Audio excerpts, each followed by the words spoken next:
الحمد لله نحمده ونصلي على رسول النبي الكريم أما بعد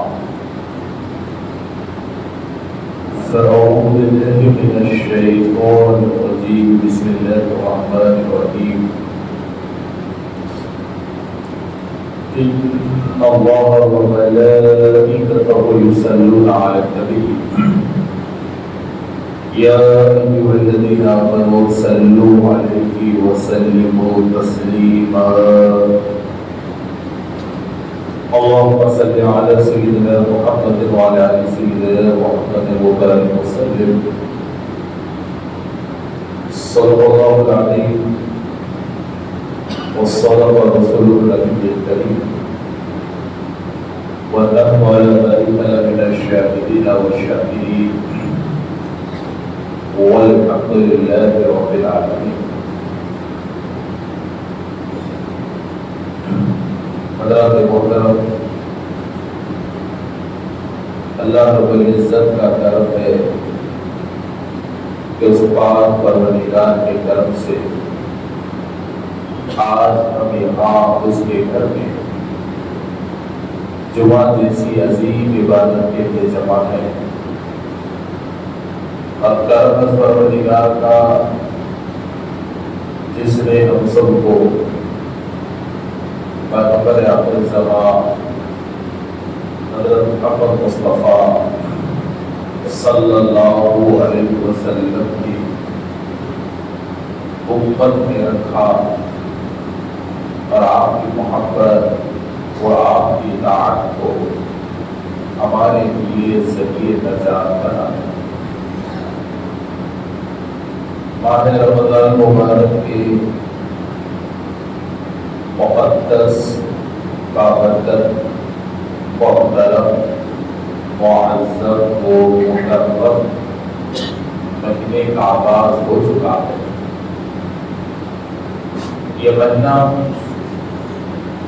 رحمتوں کا مہینہ ہے، مغفرتوں کا مہینہ ہے اور اللہ تبارک و تعالیٰ کی جانب سے عزت، عظمت اور کرم والا یہ مہینہ ہے. اور اس کے ساتھ ہی نزول قرآن کا بھی یہ مہینہ ہے. اسی ماہ میں اللہ تبارک و تعالیٰ نے قرآن مجید کو نازل کیا اور بندے اس مہینے میں صرف اور صرف اللہ کے رضا کے خاطر روزہ رکھتے ہیں اور اپنے روزے کے ذریعے اپنے رب کا خصوصی قرب حاصل کرتے ہیں. ماہ رمضان مبارک میں اللہ تبارک و تعالیٰ کا کرم بندوں پر بے شمار نازل ہوتا ہے اور اس مہینے کی خصوصیت یہ ہے کہ اس میں اللہ تبارک و تعالیٰ نفل عبادت کا فرض کے برابر ثواب دیتا ہے اور ایک فرض عبادت کا 70 فرائض کے برابر ثواب دیتا ہے. اور پھر روزے دار پہ اللہ تبارک و تعالیٰ کا خصوصی کرم یہ ہے کہ روزہ دار کو روزہ اللہ کے لیے رہتا ہے. صبح سے شام تک وہ اللہ کے خاطر اپنی ہر خواہشات سے اپنے آپ کو دور رکھتا ہے. مگر روزے دار میں خصوصی کرم یہ ہے کہ سمندر کی مچھلیاں تک روزے دار کی مغفرت کی دعائیں کرتی ہیں. تو الغرض کے میرے دوستو، یہ ماہ مبارک جہاں اپنے اندر مغفرتوں کا پیغام لے کر آتا ہے، یہ رمضان جہاں اپنے اندر رحمتوں اور برکتوں کا پیغام لے کر آتا ہے، وہی یہ ماہ رمضان مبارک تاریخ اسلام کی عظیم عظیم تاریخوں کو رکھتا ہے. دیکھیے کیسی بڑی بڑی تاریخیں اس اہم تاریخ اس ماہ رمضان مبارک میں ہیں کہ 3 رمضان کو یوم وصال سیدہ کائنات بی بی فاطمہ سلام اللہ علیہا، اور پھر آپ 10 رمضان کو دیکھیے یوم وصال خاتون اول، مومن اول، طاہرہ اول، بی بی ام المومنین سیدنا خدیجہ الکبریٰ، اور پھر اور آگے یہ جنگ بدر اسی رمضان میں، فتح مکہ اسی رمضان میں، اور مولا علی مشکل کشا کی شہادت اسی رمضان مبارک کے مہینے میں۔ تو میرے دوستو کئی تاریخی پہلو ماہ رمضان المبارک سے جڑی ہوئی ہیں، تو تاریخ اسلام کی اہم ہستیاں اور اہم شخصیتیں بھی اس ماہ رمضان المبارک میں ہم سے جدا ہوئی ہیں۔ تو میرے دوستو 3 رمضان تو گزر چکا، سیدہ کائنات بی بی فاطمہ کے وصال کا دن تھا، اب 10 رمضان المبارک آنے والا ہے، اور یہ 10 رمضان المبارک کا جو دن ہے، یہ دن تاریخ اسلام کے لیے انتہائی اہم دن ہے، اس لیے کہ میرے دوستو 10 رمضان المبارک کو رسول اکرم صلی اللہ علیہ وسلم پر، آپ کے قلب مبارک پر جتنا بڑا غم کا پہاڑ آپ کے قلب پر نازل ہوا تھا، پوری زندگی اتنا بڑا غم رسول اکرم صلی اللہ علیہ وسلم پہ نہیں ہوا۔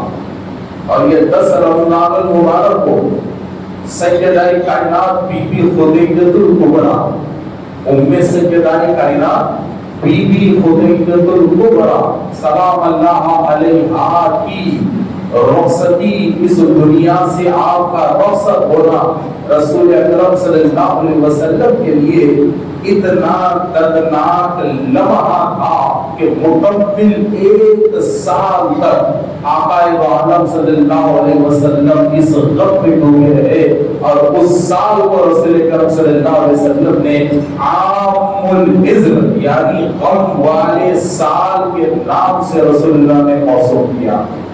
میرے دوستو آج ایک شکایت ملت اسلامیہ سے ہمیشہ یہ رہتی ہے کہ ہمارے پاس صرف دعویٰ رہا ہے، ہمارے پاس صرف گرم جوشی رہی ہے، ہمارے پاس صرف وقتیہ جذبات ہیں، وقتیہ جذبات کے علاوہ ہمارے پاس کوئی چیز نہیں ہے، دین میں بڑے بڑے دعووں کے علاوہ ہمارے پاس کوئی چیز نہیں ہے۔ آج افسوس ہوتا ہے کہ مسلمانوں سے خاتون اول، مسلمانوں کی ماں رسول اکرم صلی اللہ علیہ وسلم کی سب سے چہیتی زوجہ، سب سے چہیتی زوجہ، بلکہ میں آپ کو کہوں کہ محسن اسلام بی بی خدیجہ الکبریٰ کے بارے میں اگر پوچھا جائے تو افسوس ہوتا ہے کہ مسلمانوں کا ایک بڑا طبقہ اس تاریخ سے تو کیا اس نام سے بھی ناواقف ہے، اس نام سے بھی ناواقف ہے۔ آپ حضرات اگر بی بی خدیجہ الکبریٰ کی سیرت کو پڑھیں گے تو آپ حیران ہو جائیں گے کہ کتنے بڑے احسانات اسلام پر ان کے ہیں، اور کیسے کیسے رسول اکرم صلی اللہ علیہ وسلم کا ساتھ آپ نے دیا۔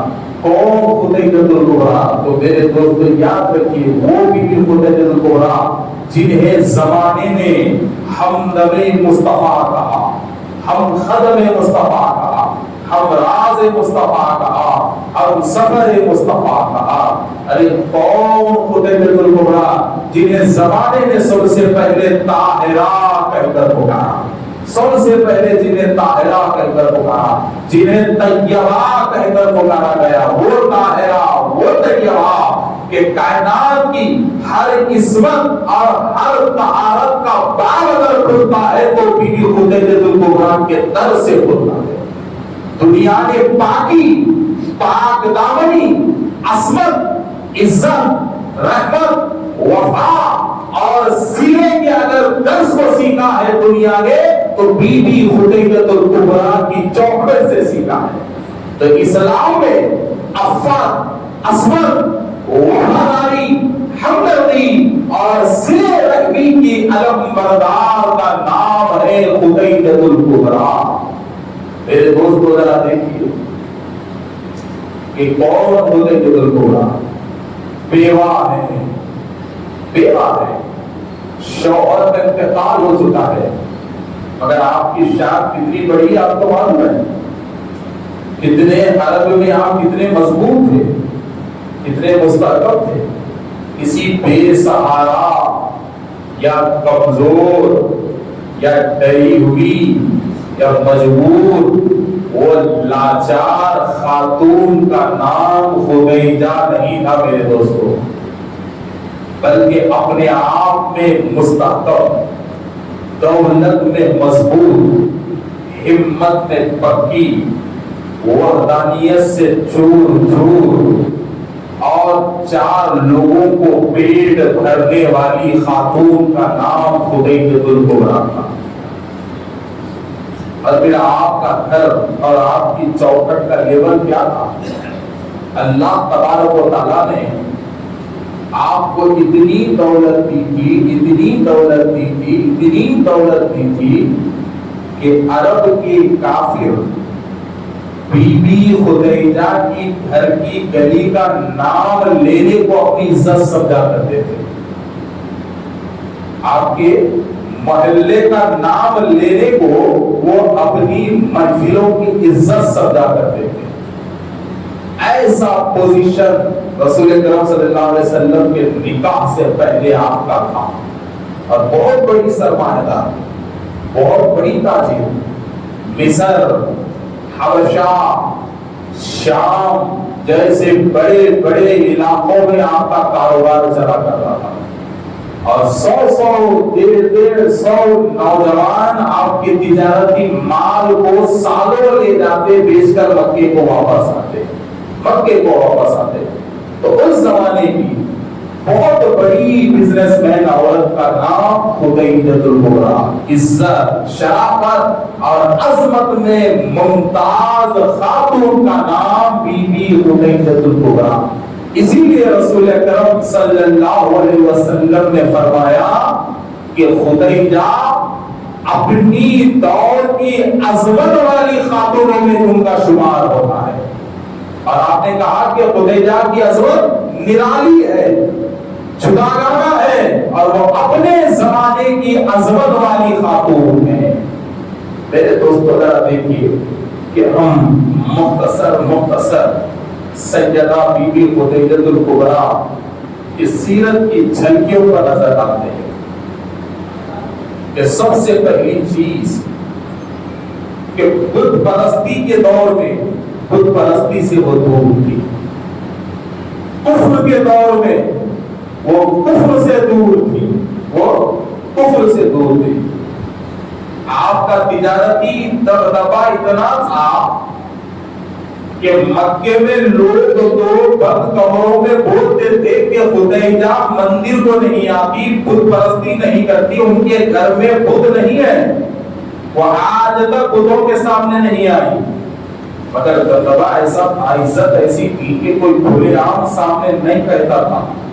اگر کوئی کھلے عام اگر کوئی خاتون آپ سے کہتی کہ چلو آج ہم مندر جائیں گے، بت پرستی کریں گے، پوجا کریں گے، تو آپ خود کہتی کہ ہاتھ سے بنائے ہوئے خدا کے سامنے تم کیا جھکتے ہو۔ بار بار یہ جملہ کہتی کہ جس خدا کو انسان نے بنایا ہے اس کے سامنے تم جھکتے ہو، اور پھر کہتے ہو کہ یہ پتھر تمہاری مجبوریوں کو دور کرے گا، یہ بے جان تمہاری مجبوریوں کو دور کرے گا۔ تو آپ ہمیشہ ایک خدا کا درس عورتوں کو دیتی، ایک خدا کی طرف بلاتی، اور وحدانیت کی طرف آپ لوگوں کو بلاتی، اور اللہ نے آپ کو فطرتاً وحدانیت پہ رکھا تھا۔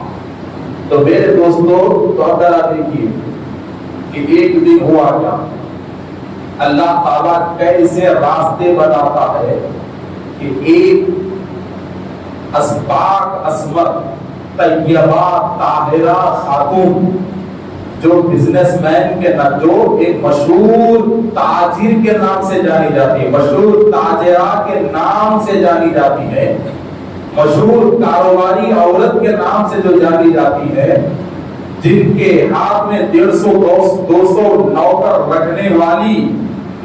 رکھنے والی خاتون کے نام سے جو جانی جاتی ہے، مگر اللہ تعالیٰ اسی خاتون کا مقدر بدل دیتا ہے اور قیامت تک کے آنے والے مسلمانوں کی ماں بنا دیتا ہے۔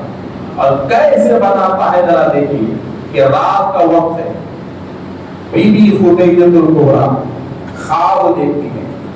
وہ کیا خواب دیکھتی ہیں کہ آسمان سمٹ کر ایک جگہ جمع ہو گیا، یعنی کہ آسمان سمٹ گیا، ایک جگہ آسمان جمع ہو گیا، اور اس میں چاند بھی جمع ہو گیا، اس میں ستارے بھی آ گئے، اس میں سورج بھی آ گیا، ساری چیزیں سمٹ کر جب ایک جگہ جمع ہو گئی تو پھر وہ کہاں جمع ہوا؟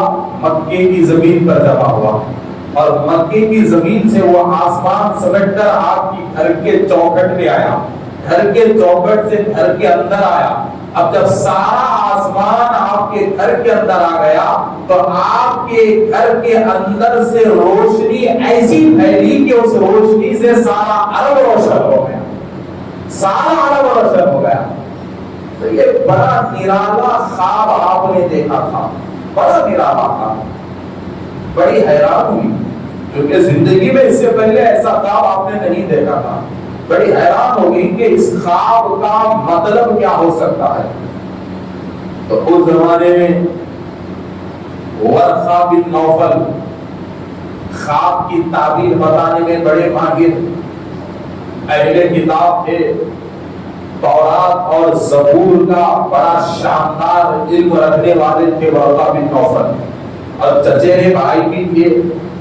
تو سیدھے ورقہ بن نوفل کے پاس گئی، جو کہ خواب کی تعبیر بتانے میں یہ بڑے ماہر تھے۔ تو فوراً گئی اور اپنے چچا زاد سے یہ سارا واقعہ سنایا۔ تو ورقہ بن نوفل لفظ بار بار سننے لگے کہ خدیجہ بتاؤ ایسے ہی ہوا ہے، ایسے ہی ہوا ہے، ایسے ہی ہوا ہے، ایسے ہی ہوا ہے، بڑی حیرانی سے پوچھنے لگے۔ تو ام المومنین بنت خدیجہ نے پوچھا کہ اے ورقہ بن نوفل، اے میرے بھائی، بار بار حیرانی سے کیوں پوچھ رہے ہو؟ تو کہا کہ بات ہی حیرانی کی ہے، اگر حقیقت میں تم نے وہی خواب دیکھا ہے جس کے بارے میں تم میرے سامنے بیان کر رہی ہو، تو اس کی تعبیر یہ ہے کہ تم آخری نبی کی بیوی بننے والی ہو۔ اس کی تعبیر یہ ہے کہ تم آخری نبی کی زوجہ ہونے والی ہو، اور اللہ تعالیٰ قیامت تک کے لیے مسلمانوں کی ماں تمہیں بنانے والا ہے، اور عظیم منصب پر، ام المومنین کے عظیم منصب پر رب جلیل تمہیں فائز کرنے والا ہے، آخری نبی۔ اب ذرا دیکھیے بی بی خدیجہ الکبریٰ حیران ہو گئی کہ آخری نبی کی زوجہ اور میں، پوچھا وہ کہاں پیدا ہوگی، کدھر پیدا ہوگی؟ سارے نشانیوں کو ورقہ بن نوفل نے بتا دیا۔ تو کچھ دنوں کے بعد بی بی خدیجہ الکبریٰ اس خواب کو ذہن میں رکھی ہوئی تھی اور نشانیوں کے منتظر تھی۔ تو کچھ دنوں کے بعد سے مکے میں وہ نشانیوں کا ظہور ہونا شروع ہوا، مکے میں وہ نشانیوں کا ظہور ہونا شروع ہوا۔ رسول اکرم صلی اللہ علیہ وسلم کے اخلاق، آپ کی عادتوں سے لوگ حیران ہونے لگے، اور بڑے پریشان تھے اہل مکہ کہ عبداللہ کے بیٹے کتنے شریف ہیں، کتنے امانتدار ہیں، کتنے سچے ہیں، کتنے باوفا ہیں۔ تو آپ کے کردار کے چرچے ہر طرف عام ہونے لگے، ہر طرف عام ہونے لگے، ہر طرف عام ہونے لگے۔ تو ادھر بی بی خدیجہ الکبریٰ کے دل میں ایک امنگ جاگ اٹھی کہ ہو نہ ہو یہی ہو سکتے ہیں آخری نبی، یہی، ابھی تو کوئی کنفرم انہوں نے نہیں کیا، مگر ایک امنگ جاگی کہ یہی آخری نبی ہو سکتے ہیں، چونکہ اعلان نبوت تو نہیں کیا۔ اعلان نبوت میں تو ابھی وہ وقت باقی تھا، ابھی 17 سال کا وقت تھا اعلان نبوت میں، اس وقت صرف دنیا رسول اللہ کو محمد بن عبداللہ کے نام سے جانتی تھی. محمد رسول اللہ صلی اللہ علیہ وسلم کے نام سے ابھی دنیا نہیں جانتی تھی. یہ اس وقت کی بات ہے. تو حضرات محترم، تو اب ذرا دیکھیے کہ یہ چین کیسے جڑتی ہے. ایک وقت آیا، حضرت ابو طالب جو رسول اکرم صلی اللہ علیہ وسلم کے چچا ہیں، ان کو رسول اللہ کی فکر ہوئی کہ بھتیجا جوان ہو چکا ہے، کچھ کاروبار سے جوڑنا ہے، اور اپنی بہن حضرت عاتیقہ سے کہہ رہے ہیں کہ میں بھتیجے کو کچھ کاروبار سے جوڑنا چاہتا ہوں، بتاؤ کیا کریں. تو فوراً رسول اللہ کی پھوپھی نے مشورہ دیا کہ کوئی بڑی بات نہیں ہے، میں خدیجہ سے بات کرتی ہوں، ان کا سامان، ان کا مال تو مکے ہی کے لوگ لے کے جاتے ہیں، میں ان سے بات کر کے میرے بھتیجے کو بھی سامان دلاؤں گی، وہ بھی جائیں گے بیچیں گے اور جو نفع ہوگا وہ لے لیں گے، اصل خدیجہ کو لا کر دے دیں گے. مگر ادھر گھر میں یہ نہیں معلوم تھا کہ پہلے ہی رسول اللہ صلی اللہ علیہ وسلم بی بی خدیجہ کے منظور نظر پڑ چکے ہیں، اور اللہ تعالیٰ ان کی محبت کو بی بی خدیجہ الکبریٰ کے دل میں ڈال چکا ہے خواب کے ذریعے. یہ نہیں معلوم تھا. تو رسول اللہ کی پھوپھی نے بات سنایا تو بی بی خدیجہ بڑی خوش ہوئی، کہا کہ ایسے نیک عظمت والے اور امانتدار انسان کی سفارش آپ لے کر آئی ہیں تو میں کیسے سوچوں گی. میں تو یہ یقین کرتی ہوں کہ میرے کاروبار میں وہ شریک ہونے کی وجہ سے میرے کاروبار کی عزت بڑھ جائے گی، میرے کاروبار کی عظمت بڑھ جائے گی. تو رسول اکرم صلی اللہ علیہ وسلم کو اطلاع دی گئی کہ بی بی خدیجہ نے مان لیا ہے، وہ آپ کو سامان دے گے. تب یہاں بڑے غور سے سنو، بی بی خدیجہ الکبریٰ کا پہلا سامان کا قافلہ لاکھوں روپے کی تجارت کا سامان ہے. سینکڑوں اونٹ لگے ہوئے ہیں، غلام بھی اس میں شامل ہیں، نوکر بھی اس میں شامل ہیں، فائدہ بات کر کے وقتیہ دھندا کرنے والے بھی اس میں شامل ہیں. تو رسول اللہ کو بی بی خدیجہ الکبریٰ نے کس زمرے میں رکھا، کس زمرے میں آپ کو رکھا؟ آپ آ گئے، قافلہ تیار ہو گیا. پہلا قافلہ حبشہ کی طرف جا رہا ہے، حبشہ کی طرف جا رہا ہے. تو جتنے بھی لوگ تھے جانے والے، کوئی کسی کا بھائی ہے، کسی کا بھتیجا ہے، کسی کا نواسا ہے، کسی کا پوترا ہے، مگر بی بی خدیجہ کے پاس تو حقیقت میں کام کرنے والے ہیں اور ان کا سامان سر پہ اور اونٹوں پہ اٹھا کر لے جانے والے ہیں. مگر یہاں کمال دیکھیے کہ جب سارا لشکر تیار ہو گیا، حبشہ کی طرف جا رہا ہے، اور رسول اکرم صلی اللہ علیہ وسلم جب بی بی خدیجہ کے پاس آئے تو فوراً آپ کے خاص غلام میسرہ کو بلایا اور میسرہ سے کہا کہ میسرہ، یہ جو محمد بن عبداللہ ہے یہ خدیجہ کے پاس کام کرنے نہیں آئے ہیں، بلکہ میں ان کو میرے سامنے تجارت کا امین بنا کے بھیجتی ہوں، امین بنا کے بھیجتی ہوں، اور ایک امتحان کے لیے تمہیں مقرر کرتی ہوں. پوچھا مالک نے کیا امتحان؟ تو کہا کہ ان کے ہاتھ میں کوئی پوٹلی تمہیں نہیں دینا ہے، کوئی سامان انہیں نہیں دینا ہے، کسی سیٹ کے پاس نہیں بھیجنا ہے، کسی دکان پہ ان کو نہیں بھیجنا ہے، اور کسی غلے کے کپے کے پاس بولی لگانے کے لیے نہیں ٹھہرا کرنا ہے، اس لیے کہ ان کا مقام الگ ہے. بس تم ان کے چلنے پھرنے اٹھنے بیٹھنے کھانے پینے اور ان کے بات کرنے کو بڑے غور سے دیکھنا اور ساری رپورٹ میرے پاس بھیج دینا. دیکھیے، کیونکہ بی بی خدیجہ اطمینان کرنا چاہتی تھی کہ یہ نبی ہے یا نہیں ہے، یہ مقصد تھا. تو میسرہ وہی کام پہ لگے، چلنے پھرنے اٹھنے دیکھنے کی ذمہ داری ہے، رپورٹ دینا ہے. تو یہ رپورٹ کب ملی آپ کو معلوم ہے؟ میسرہ کو کوئی 8-10 دن نہیں لگے. یہ کچھ ہیں، یہ کچھ الگ ہیں سمجھنے کے لیے نہیں لگے. بھائی صاحب مکہ پار ہوتے ہی رپورٹ لگ گئی. کیسے لگ گئی؟ سخت دھوپ ہے، سخت دھوپ ہے۔ بی بی خدیجہ کے غلام نے غور کیا کہ دھوپ سب پہ اثر کر رہی ہے مگر رسول اللہ صلی اللہ علیہ وسلم پہ اثر نہیں کر رہی، آپ پہ اثر نہیں کر رہی ہے، اور دھوپ کے آثار سب کے جسم پر جھلک رہے ہیں مگر رسول اللہ کے جسم پہ دھوپ کے آثار نظر نہیں آ رہے ہیں، اور آپ کا جسم اور کپڑے بڑے ٹھنڈے ہیں۔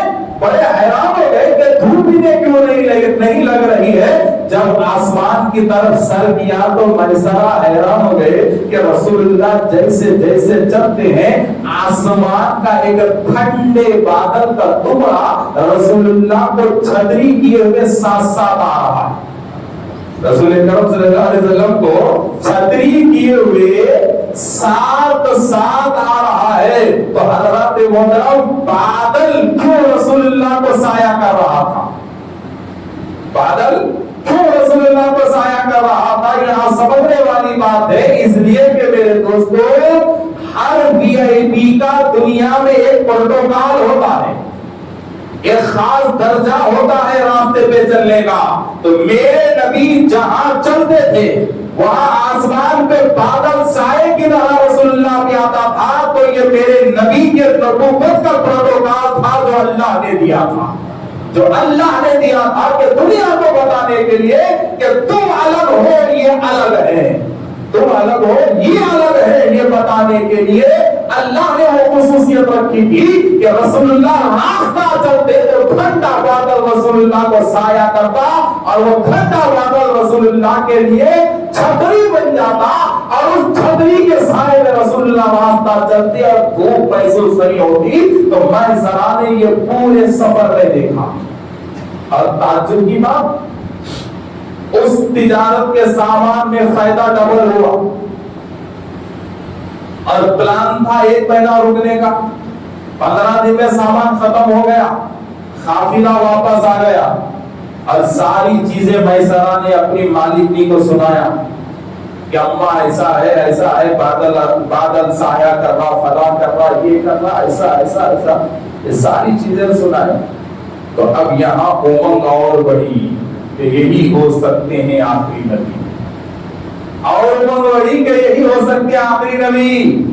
اب پھر کہا کہ میسرہ ایک کام کرو، شام کو انہیں لے جاؤ، دوسرے سفر میں لے جاؤ، دوسرے سفر میں دیکھو کہ معاملہ کیا ہوتا ہے۔ مختصر یہ کہ دوسرا قافلہ چند دنوں کے بعد ملک شام گیا، پھر میسرہ رسول اللہ کی خدمت کے لیے ہے، نہ کوئی سامان رسول اللہ کے ساتھ، نہ کوئی کوٹلی رسول اللہ کے ساتھ، خادم میسرہ بنے ہوئے چلے ملک شام چلے۔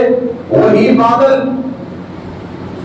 بادل ایک مقام پر رکے، گرجا گھر ہے عیسائیوں کا، راہب بیٹھا ہوا ایک مقام پر رکے، تو گرجا گھر کے راہب نے بادل کو سایہ کیے ہوئے دیکھا، جھاڑ کے نیچے دیکھا، تو فوراً اپنی مذہبی کتابوں میں نشانیوں کو تلاش کیا، تو اسے یقین ہو گیا کہ نبی بیٹھے ہوئے ہیں، یقین ہو گیا نبی بیٹھے ہوئے ہیں۔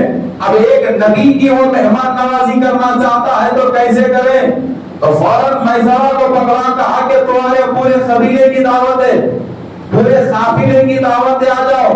سب نے دعوت قبول کی مگر رسول اللہ اندر نہیں آئے۔ وہ توڑنے لگا کہ جس کے لیے میں نے دستر سجایا وہ مہمان ہی نہیں ہے تو دعوت بیکار ہے۔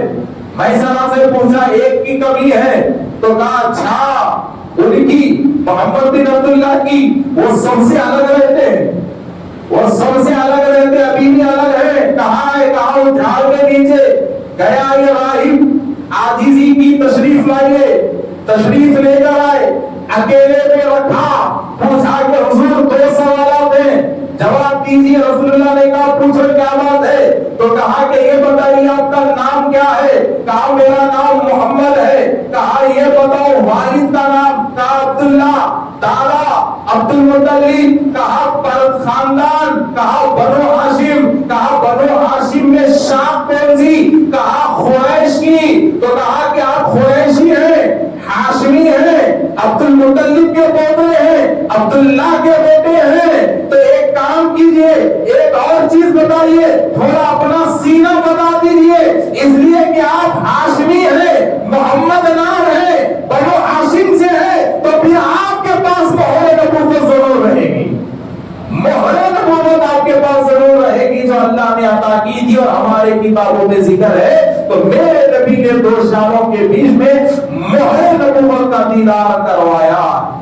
میں ذرا کو سارے رپورٹ لگ گئی, رپورٹ پہنچی, ایسا ایسا قصہ ہے, ایسا ہے, ایسا ہے, فلاں ہے, فلاں ہے. ہوا کیا؟ مختصر یہ کہ نکاح کا پیغام گیا, نکاح کا پیغام گیا. تو ذرا دیکھیے, اب یہاں اللہ کہتا ہے وَوَجَدَكَ عَائِلًا فَأَغْنَىٰ, وَوَجَدَكَ عَائِلًا فَأَغْنَىٰ, کہ خاندان والے سمجھ رہے تھے کہ رسول کرم صلی اللہ علیہ وسلم مالی اعتبار سے کمزور ہیں, مگر اللہ نے غنی کیسے کیا. ذرا دیکھیے حضرات محترم, ذرا دیکھیے کہ نکاح ہوا. اب نکاح ہونے کے بعد کیا ایک مالدار عورت رسول اللہ صلی اللہ علیہ وسلم کی بیوی کہلائی؟ نہیں. حقیقت دیکھو, دلہا جا رہا ہے اور بارات میں کون ہے؟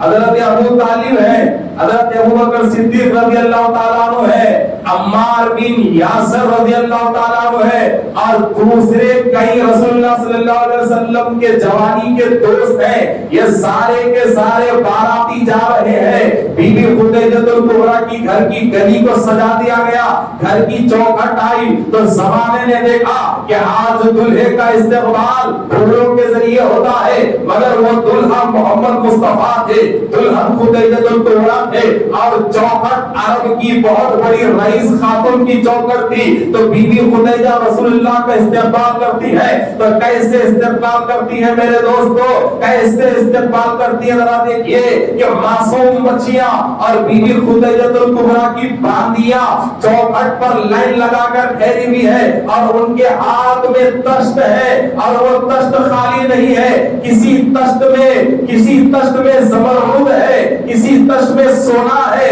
کسی تشت میں چاندی ہے, کسی تشت میں ہیرے ہیں, کسی تشت میں جواہرات ہے. اور سب کو حکم دیا کہ جیسے ہی محمد بن عبداللہ میری چوکھٹ میں آئیں گے, یہ سارے ہیرے اور جواہرات ان کے اوپر سے نثار کر دینا, تاکہ دنیا کو معلوم ہو جائے کہ یہ خدیجہ کے مال کو دیکھ کے نکاح نہیں کر رہے ہیں, بلکہ خدیجہ اپنا مال ان پہ نثار کرنے کے لیے نکاح کر رہی ہے, اپنا مال ان پہ نثار کرنے کے لیے نکاح کر رہی ہے. تو نکاح سے پہلے اپنے قیمتی زیورات, اپنے ہیرے اور موتیاں اپنے گھر کی گلی میں رسول اللہ کے استقبال میں نثار کر کے بتا دیا کہ یا رسول اللہ, آپ کی عظمت اور آپ کی شان کے سامنے خدیجہ کی دولت کا کوئی مقام نہیں ہے, کوئی مقام نہیں ہے. اب دیکھیے میرے دوستو, نکاح ہوا. اب نکاح ہونے کے بعد باتیں تو ہوں گی نا. اب آج کل ہمارا ماحول ہے, اگر کسی کو سسرال مالدار مل گیا تو کیسے کیسے باتیں ہوتے, ارے اس کا جو ایک تگڑا سسرال ہے, فلاں ہے, ہوتے نہیں ہوتے. تو وہاں کتنے باتیں ہوئے ہوں گے, جہالت کا دور, کیسے کیسے باتیں ہوئے ہوں گے, دور جہالت ہے. چونکہ بھائی اس زمانے کی کروڑوں کی خاتون سے رسول اللہ کا نکاح ہوا, تو کیسے کیسی باتیں ہوئی ہوں گی. تو یہ سارے باتوں کی رپورٹ مل گئی, سارے باتوں کی رپورٹ مل گئی. اس کو بی بی خدیجہ الکبریٰ کو پوچھا کون کون بول رہے, بولے فلاں فلاں فلاں فلاں فلاں. دیکھیے مختصر وقت ہو گیا, فلاں فلاں فلاں. تو آپ نے اپنے نوکروں سے کہا کہ جاؤ سارے مکے کے سیٹوں کو دعوت دو میرے گھر پہ, جتنے مکے کے سیٹ ہیں نا سارے سیٹ کو میرے گھر پہ دعوت دو. تو یہ غلام گئے اور سب کو دعوت دی, بڑے خوش ہو گئے. خدیجہ نے دعوت دی, اتنی بڑی رئیس عظمت والی خاتون نے دعوت دیا, سارے سیٹ آ گئے, سب کے سب ٹھہرے رہے. یہ لوگ سمجھ رہے تھے کہ کھلائیں گے پلائیں گے, سب کے سب ٹھہرے ہوئے رہے. جب سارے سیٹ آگے ٹھہرے ہوئے رہے تو ہماری اور آپ کی ماں ام المؤمنین بی بی خدیجہ الکبریٰ نے رسول اللہ کو بلایا, کہا کہ اے میرے شوہر نامدار, میرے آقا, آپ ان لوگوں کے سامنے ٹھہرے. دیکھیے رسول اللہ ان کے سامنے ٹھہرے. اب یہ دونوں کے بیچ میں کیا ہے؟ دونوں کے بیچ میں کیا ہے؟ تو فوراً بیوی خدیجہ نے اپنے غلاموں کو حکم دیا کہ میری دولت کی پیٹیوں کو کھول دیا جائے. میری دولت کی پیٹیوں کو کھول دیا جائے. تو غلام حکم کی تعمیل میں لگ گئے, نوکر حکم کی تعمیل میں لگ گئے. سونا چاندی کا ڈگار, پیٹیاں کھولنا ڈالنا, کھولنا ڈالنا, کھولنا ڈالنا, کھولنا ڈالنا. اور رسول اللہ منظر کو دیکھ کے بیوی خدیجہ کو روک رہے ہیں کہ خدیجہ یہ کیا کر رہی ہو, رک جاؤ رک جاؤ. کہا آقا آپ ٹھہریے, آپ ٹھہریے, میں ان کو حقیقت بتانا چاہتی ہوں, آپ ٹھہریے. تو رسول اللہ ٹھہرے تو روپیہ پیسہ سونا چاندی کی اتنی بڑی دیوار بن گئی, اتنی بڑی دیوار بن گئی کہ نہ ادھر والا ادھر نظر آتا نہ ادھر والا ادھر نظر آتا. ایک دوسرے کے آڑ میں جب دیوار بن گئی تو یہ مکے کے رئیس حیران ہو گئے, اتنی بڑی دولت اب کرے گی کیا. تو فوراً رسول اللہ سے کہا کیا ہے میرے آقا, یہ لوگ بازاروں میں کہتے پھرتے ہیں کہ آپ نے میری دولت کو دیکھ کے نکاح کیا ہے, لہذا آج یہ دولت آپ کے قدموں میں ہے. اور آج خدیجہ اعلان کرتی ہے کہ یہ ساری دولت آپ کے اوپر سے نثار ہے, یہ ساری دولت, یہ سارا پیسہ آپ کے اوپر سے نثار ہے, یہ آپ کے اوپر سے صدقہ ہے. آپ اسے مکے کے یتیم اور غریبوں میں تقسیم کر دیجیے, مکے کے یتیم اور غریبوں میں تقسیم کر دیجیے. بتاؤ دنیا میں آج تک اس جیسی خیرات تقسیم نہیں کی میرے دوستوں, آج تک نہیں کی. اور بخدا ڈنکے کی چوٹ کی بات ہے کہ جتنی خیرات ماں خدیجہ کے چوکر سے تقسیم ہوئی تھی, قیامت تک کبھی ایسی خیرات تقسیم نہ ہوگی اور نہ ہو سکتی ہے, ہرگز نہیں ہو سکتی ہے. اور بھی ذرا دیکھیے کہ آخری بات, کون خدیجۃ الکبریٰ, کون خدیجۃ الکبریٰ, کہ وہ خدیجۃ الکبریٰ جن کے وصال کے 10 سال کے بعد بھی رسول اکرم صلی اللہ علیہ وسلم نے جدائی کے غم کو نہ بھولا. اور ام المومنین نے کہا کہ یا رسول اللہ, اب تک آپ کو وہ بوڑھی عورت یاد ہے, اب تک آپ کو وہ خدیجہ یاد ہے, اللہ نے آپ کو بیویاں عطا کی ہیں, ہم آپ کا ساتھ دینے والے ہیں, ہم آپ کے غم میں شریک ہیں, ہم آپ کے قدم بہ قدم چلیں گے, ہم آپ کا ہر طرح کا ساتھ دیں گے. مگر آپ ہیں کہ ہر وقت غم خدیجہ میں ڈوبے ہوئے رہتے ہیں, آخر آپ خدیجہ کو کب بھولیں گے. تو میرے نبی نے کہا کہ اے لوگوں, تم نہیں جانتے خدیجہ کیا ہے, میرے نزدیک خدیجہ کا مقام اتنا بڑا ہے کہ آج تم لوگ میرے سامنے ہو, میری نبوت کو تسلیم کرتے ہو, مجھے مانتے ہو, مجھے نبی تسلیم کرتے ہو. مگر ایک دور ایسا تھا کہ جب سارے عرب نے مجھے جھٹلایا تو خدیجہ نے مجھے مانا, سارے عرب نے مجھے جھٹلایا تو خدیجہ نے مجھے مانا. ایک دور ایسا تھا کہ معاشی اعتبار سے سارے مکے میں میرے لیے دروازے بند کر دیے تو خدیجہ نے میرے لیے اپنے مال کے دروازوں کو کھول دیا, مال کے دروازوں کو کھول دیا. ایک دور ایسا تھا کہ سارا مکہ میرا دشمن بن چکا تھا, مگر خدیجہ میرے قدم با قدم کی, اس لیے میں خدیجہ کے علاوہ کسی کی یاد کو اپنے دل میں نہیں جماتا. تو حضرات محترم, تو حضرات کہ میرے دوستو, کہ ہر وقت ہر لمحہ رسول اکرم صلی اللہ علیہ وسلم بیوی خدیجۃ الکبریٰ کو یاد کیا کرتے تھے. اور پھر دیکھیے کتنا صاف, مشیر بھی تھے آپ, بیوی بھی تھی, امراض بھی تھی, مشیر بھی تھی, مشورے دینے والے بھی تھی. اور آپ کے مشوروں پہ رسول اللہ عمل بھی کرتے تھے, عمل بھی کرتے تھے, اور مشورے لیتے بھی تھے, مشورے لیتے بھی تھے. میرے دوستو, قرآن کی پہلی وحی نازل ہوئی, آپ کو معلوم ہے, پہلی وحی نازل ہوئی تو وحی پہ رسول اللہ صلی اللہ علیہ وسلم نے جن سے پہلا مشورہ کیا اس خاتون کا نام خدیجۃ الکبریٰ ہے.